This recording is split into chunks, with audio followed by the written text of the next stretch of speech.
I'm here to help the best I can. I've learned a lot over the years.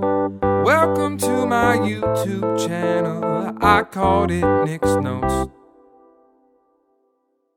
What's up, everyone? Thank you so much for watching this video. Today we're going to be talking about 3 places that you should be if you aren't already in 2021 to help your music career succeed.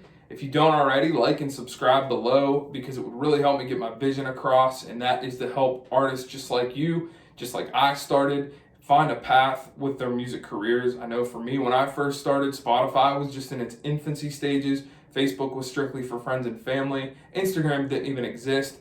And now we have all these crazy places online that we have to try to navigate. And I'm going to try to help you through my experience completely for free. I'm not trying to sell anything. So I hope that this video helps you. So the number one place that you should be is daily playlists. I wrote a goal sheet for myself at the end of 2019 for 2020. And a lot of that stuff didn't happen because of the way the world is right now. But the one thing on that list was I want more listeners on Spotify and I want to start building that up. And I didn't have a lot of money to promote. I didn't have a budget. I just knew that that's what I wanted. I wanted more listeners. So the first way that I found was dailyplaylist.com. You might have heard of Submit Hub, and it gives you 2 credits every other day or something like that, but they have options to pay. Daily Playlist is completely free. They do not charge you to pay. You get about 25 credits every other day. I don't know if it's every time you get a release, but they just seem to always be there. I have been playlisted on about 19 playlists now, and it's really awesome because I haven't released a single in a few months, but I'm at about 100 monthly listeners right now, and I'm seeing real analytics of age demographic and where people live. I have fans right now. I've only ever toured in the US, but I have fans in Italy, Canada, France, and different areas of the world where I've never been, but people are listening to my music because of these playlists. And it's really awesome because it's starting to leak over to my social media and people are starting to follow me. So, like I said, it's completely free to submit your songs. You don't have to go looking for emails. You just search pop playlist, cover playlist, rock playlist, rap playlist, and they're all on there for you to submit to. Now, I will say about daily playlists, they ask you to follow and favorite some of the songs that are in their playlist. So, if you're looking for a Discover Weekly geared towards what you listen to, that might look a little different on your personal Spotify. So if you're going to do this, maybe create like a Spotify burner account or something for free and just follow them, because these songs that are on some of these playlists will appear in your library. And I've applied to over 200 playlists now, and it's not like these songs are, too much in the way. I kind of pinpoint what songs I put on playlists and things like that. But that is the one con about daily playlists. But like I said, the pro is I've been on about 19 playlists in the past year, and I've really seen not only Spotify growth, but fan growth. So that is something that you should definitely create an account for through Facebook with an email. But that's somewhere you should definitely be.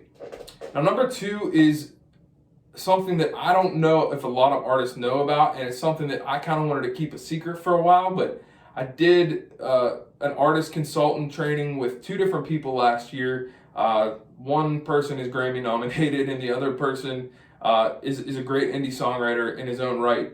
And this number 2 thing that they both told me about was Splice.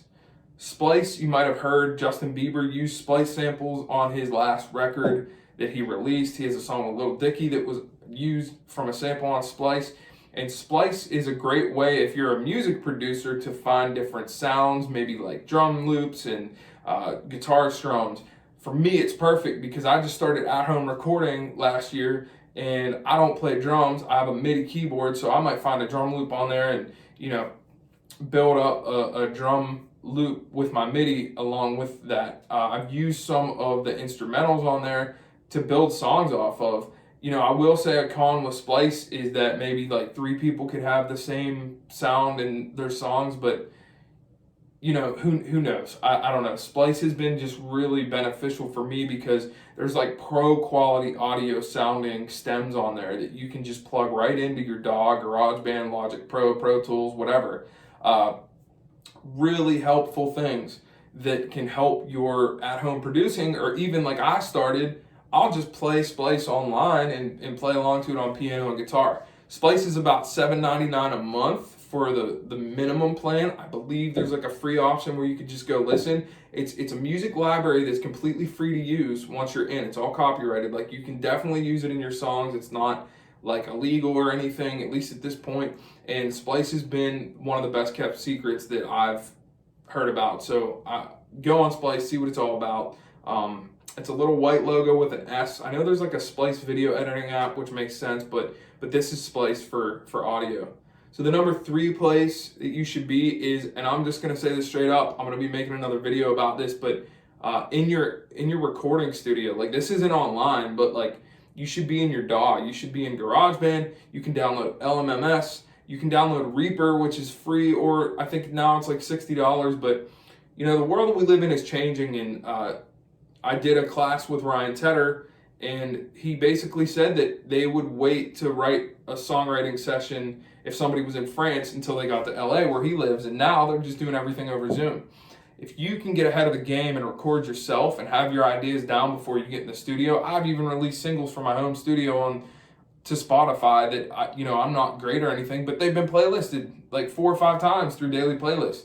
I haven't paid for any of that. The only thing I paid for was the equipment. And like I said, I'm going to be making another video about a home studio underneath $500. So definitely stay tuned for that. But you should be in your DAW. You should be making your own music. You should be getting ahead of the game, because this is where it's going. A lot of these studios and stuff are just in homes now. Like, the studios I've recorded in the past 5 years have been in a bedroom or something like that, or just maybe like the schoolhouse where I record. It's just a big schoolhouse, but it all happens in the computer. I record digitally fully.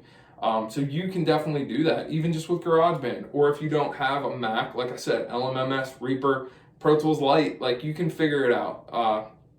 I'm going to add a 4th one right now, and this might sound a little crazy, but this isn't something that I hear a lot of these like music marketing people tell you about when they talk about where you should be online.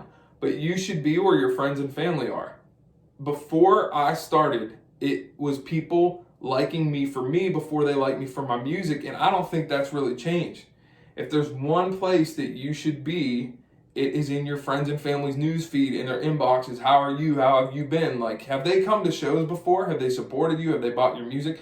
Like, you need to champion them. You need to like care about them. It's a relationship, right?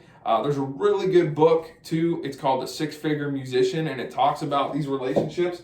I actually have it right down here. It's a really great book. You should check it out. It is by David Hooper. Yeah, 6-Figure Musician.